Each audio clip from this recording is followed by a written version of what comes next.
പവിത്ര സീരിയലിൻ്റെ ഇന്നത്തെ പ്രേമ എപ്പിസോഡാണ് കേട്ടോ പറയുന്നത്. നന്ദിനി വിനായകനോട് പറയാണ്, വേദ അച്ചമ്മയെ കയ്യിലെടുത്ത് വെച്ചിരിക്കുക. അച്ചമ്മയ്ക്കിപ്പോൾ ഈ വീട്ടിൽ എല്ലാവരെക്കാട്ടിലും കൂടുതൽ ഇഷ്ടം വേദയോടാണ്. അച്ചമ്മയുടെ വിചാരം വേദയും വിക്രവും തമ്മിൽ സ്നേഹിച്ച് കല്യാണം കഴിച്ചെന്ന. അതൊക്കെ ഞാൻ ഇന്ന് തന്നെ അവസാനിപ്പിച്ച് തരാമെന്ന് പറഞ്ഞിട്ട് നന്ദിനി നമ്മുടെ രാധയെ കോൾ ചെയ്തിട്ട് പറയാനേ, അച്ചമ്മ ഇവിടെ വന്നിട്ടുണ്ട്, നീ അറിഞ്ഞോ, നീ ഒന്നിവിടം വരെ വരണമെന്ന് ഇങ്ങനെ രാധയെ വിളിച്ചിട്ട് നന്ദിനി പറയുന്നുണ്ട്. അപ്പോൾ രാധയാണെങ്കിൽ, ഓഹോ അച്ചമ്മ വന്നിട്ടുണ്ടോ, സാധാരണ വരുമ്പോഴേക്ക് എന്നെ ഫോൺ ചെയ്ത് പറയാറുള്ളതാണല്ലോ, ഇതിപ്പോൾ എന്നോടൊന്നും പറഞ്ഞില്ലല്ലോ എന്ന് പറഞ്ഞ് രാധ ഓടിയെത്തുകയാണ് കേട്ടോ ഓട്ടോറിക്ഷയിൽ.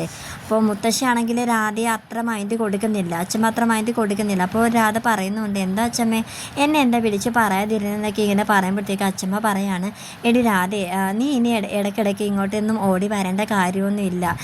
ഞാൻ വിചാരിച്ചിരുന്നത് നിനക്ക് വിക്രത്തിനോട് ഇഷ്ടമുള്ളതുപോലെ തന്നെ വിക്രത്തിനും അതേ ഇഷ്ടം നിന്നോട് ഉണ്ടാകുമെന്നാണ് ഞാൻ വിചാരിച്ചിരുന്നത്.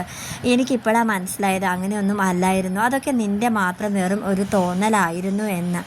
ഞങ്ങൾ അറിഞ്ഞോ അറിയാതെയോ നിന്നോട് ഇത്തിരി സപ്പോർട്ട് ചെയ്തൊക്കെ സംസാരിച്ചിട്ടുണ്ടെങ്കിലും നീ അതിനൊക്കെ ഒന്ന് ക്ഷമിച്ചേര്, ഇനി നീ ഇങ്ങോട്ടുള്ള വരവൊന്നും വേണ്ട എന്ന് പറഞ്ഞ് രാധയെ ഇങ്ങനെ ശകാരിക്കുകയാണ് കേട്ടോ. അങ്ങനെ രാധ കരഞ്ഞുകൊണ്ട് അവിടെ നിന്ന് പോവുകയാണ്. വിക്രവും വേദയും തമ്മിൽ സ്നേഹിച്ചാണ് വിവാഹം കഴിച്ചതെങ്കിലും അവർക്കിടയിൽ ആ ഒരു സ്നേഹബന്ധം അത്രത്തോളം ഇല്ല എന്ന് നമ്മുടെ അച്ചമ്മ മനസ്സിലാക്കുകയാണ് കേട്ടോ. അങ്ങനെ വേദയോട് വന്ന് അച്ചമ്മ പറയുന്നുണ്ട്, നിനക്ക് അവനെ ഇഷ്ടമാണോ എന്നിങ്ങനെ ചോദിക്കുമ്പോഴത്തേക്ക് വേദ കുറച്ച് നേരം ആലോചിച്ചതിന് ശേഷമാണ് ഇഷ്ടമാണെന്ന് പറയുന്നത്. അപ്പോൾ തന്നെ അച്ചമ്മ പറയുന്നുണ്ട്, സാധാരണ പണ്ടത്തെ പെൺകുട്ടികളോടൊക്കെ വിവാഹം കഴിച്ച ആളെ ഇഷ്ടമാണെന്ന് ചോദിക്കുമ്പോൾ അല്പം നാണത്തോടെയൊക്കെയാണ് പറയുന്നത്. അവരുടെ കണ്ണുകളിൽ നോക്കിയാൽ അറിയാം അവർക്ക് അവരോടുള്ള സ്നേഹം, പക്ഷേ നിൻ്റെ കണ്ണുകളിൽ അത് കാണുന്നില്ലല്ലോടി എന്നിങ്ങനെ വേദോട് ഇങ്ങനെ മുത്തശ്ശി പറയാൻ കേട്ടോ.